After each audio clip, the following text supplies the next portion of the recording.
Keutamaan sholat berjamaah. Dari Ibnu Umar radhiyallahu anhu, sesungguhnya Rasulullah SAW bersabda, sholat berjamaah 27 derajat lebih utama daripada sholat sendirian. Malik, Bukhari, Muslim, Tirmizi, Nasai, At-Targhib. Jika seseorang mengerjakan sholat dengan niat ingin memperoleh pahala, mengapa ia tidak mengerjakannya dengan berjamaah di masjid? Tanpa bersusah payah, ia akan mendapatkan pahala yang jauh lebih besar. Siapakah yang akan melepaskan uang 27.000 dibandingkan dengan uang 1.000 rupiah? Hanya dengan sedikit bersusah payah, hanya saja dalam masalah agama, keuntungan sebesar ini tidak diperhatikan. Hal ini karena kita tidak bersungguh-sungguh memperhatikan agama. Sesuatu yang sebenarnya bermanfaat, tetapi dalam pandangan kita tidak bermanfaat. Dalam hal keduniaan, perbedaan 1.000 rupiah saja akan kita cari sepanjang hari. Sedangkan untuk perdagangan akhirat yang keuntungannya 27 kali lipat, kita menganggapnya sebagai suatu musibah. Pergi bersama ke masjid dengan meninggalkan toko dianggap sebagai sesuatu kerugian. Dan menutup toko ketika itu membuat hati kita tidak enak. Namun bagi mereka yang kebesaran Allah Subhanahu wa Ta'ala ada di hatinya, akan merasa tenang dengan janji-janjinya. Dengan mengingat segala janji pahala dan ganjaran dari Allah Subhanahu wa Ta'ala, mereka tidak mempedulikan rintangan apapun untuk memperoleh janji tersebut. Salim Haddad rahmatullahi alaihi, seorang sufi yang juga seorang pedagang, jika mendengar azan wajahnya akan pucat dan gelisah. Ia akan segera bangun dan meninggalkan tokonya dalam keadaan terbuka sambil membaca syair ini. Apabila muazzinmu berdiri azan, segera aku bangun menyambut seruan yang maha besar, yang tiada sesuatu yang menyerupainya. Kujawab seruan itu dengan penuh perhatian dan ketaatan. Di sini aku, wahai pemilik keagungan. Wajahku pucat karena takut. Dengan menunaikan perintahmu, telah memalingkan aku dari segala pekerjaan. Aku bersumpah dengan kebenaranmu, tiada yang lebih lezat daripada mengingatmu, dan tiada kelezatan selain menyebut asmamu di bibirku. Bilakah hari-hari yang akan mempertemukan dirimu denganku? Seorang kekasih hanya akan bergembira jika bersama yang ia rindukan. Ia yang matanya telah melihat keindahanmu akan mati dengan kerinduan padamu.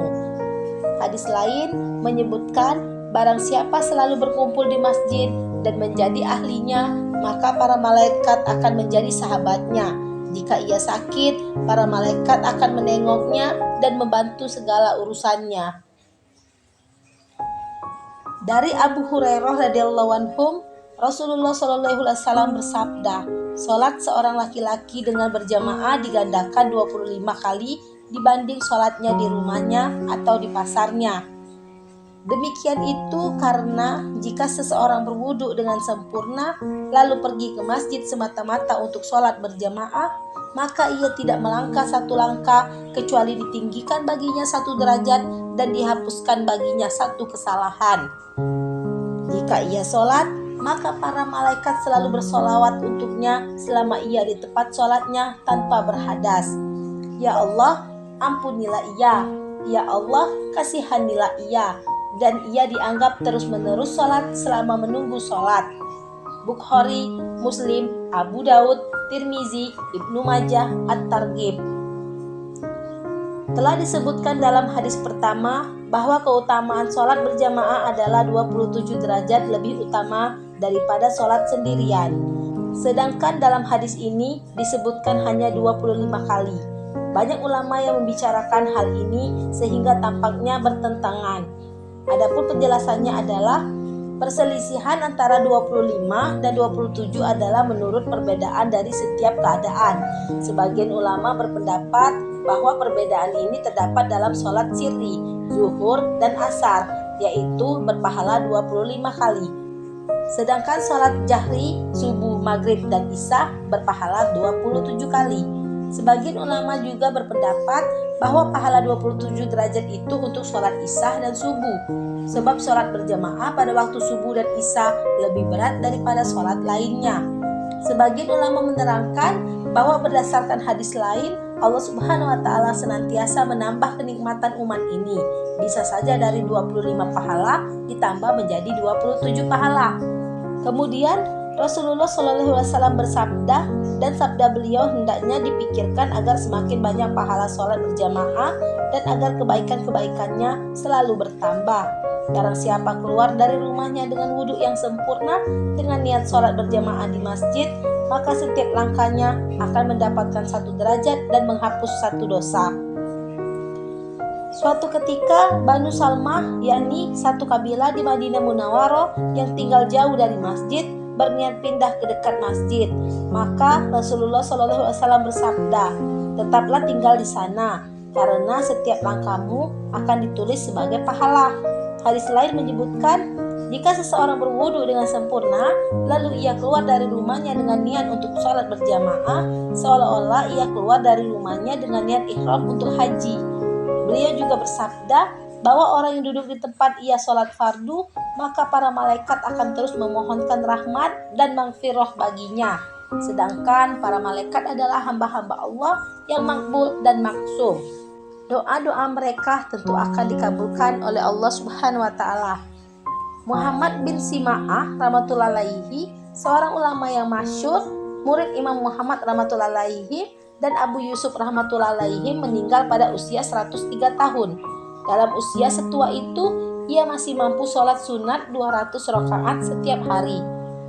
Selama 40 tahun, ia tidak pernah tertinggal takbiratul ula bersama imam kecuali 1 kali, yaitu ketika ibunya wafat. Karena kesibukannya tersebut, ia tertinggal takbiratul ula. Ia berkata, suatu ketika saya tertinggal sholat berjamaah.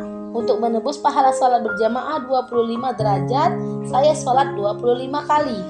Kemudian di dalam tidur saya bermimpi, ada seseorang yang berkata kepada saya, wahai Muhammad, walaupun engkau sholat 25 kali, engkau tetap tidak akan mendapat amin malaikat.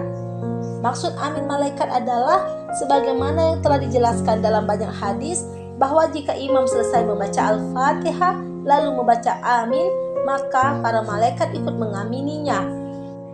Dan jika seorang makmum membaca amin bersamaan dengan amin malaikat, Allah akan mengampuni seluruh dosanya. Mimpi tersebut mengisyaratkan tentang hadis-hadis tersebut. Maulana Abdul Hayy rahmatullahi berkata, kisah tersebut menunjukkan bahwa pahala sholat berjamaah tidak dapat disaingi oleh pahala sholat sendirian, walaupun dengan sholat 1000 rakaat. Amin malaikat, pahala mengikuti jemaah, apalagi ditambah dengan doa mereka setelah sholat berjamaah, akan menghasilkan pahala yang sangat besar. Selain berbagai kelebihan tersebut, masih banyak kelebihan-kelebihan yang hanya didapat melalui sholat berjamaah. Ada satu hal yang penting untuk diperhatikan, yakni alim ulama telah menulis bahwa doa para malaikat akan diperoleh jika sholat dilakukan dengan sempurna. Jika sholat dilakukan asal-asalan, maka sholat itu akan seperti kain kusut yang dilempar ke mukanya sehingga malaikat tidak akan mendoakannya. Dari Ibnu Mas'ud radhiyallahu anhu, ia berkata, barang siapa ingin berjumpa dengan Allah Subhanahu wa Ta'ala pada hari kiamat sebagai seorang muslim, hendaklah ia menjaga sholat 5 waktu di tempat azan dikumandangkan, karena sesungguhnya Allah Subhanahu wa Ta'ala telah mensyariatkan untuk nabimu sunadul huda, atau jalan-jalan petunjuk dan kebaikan.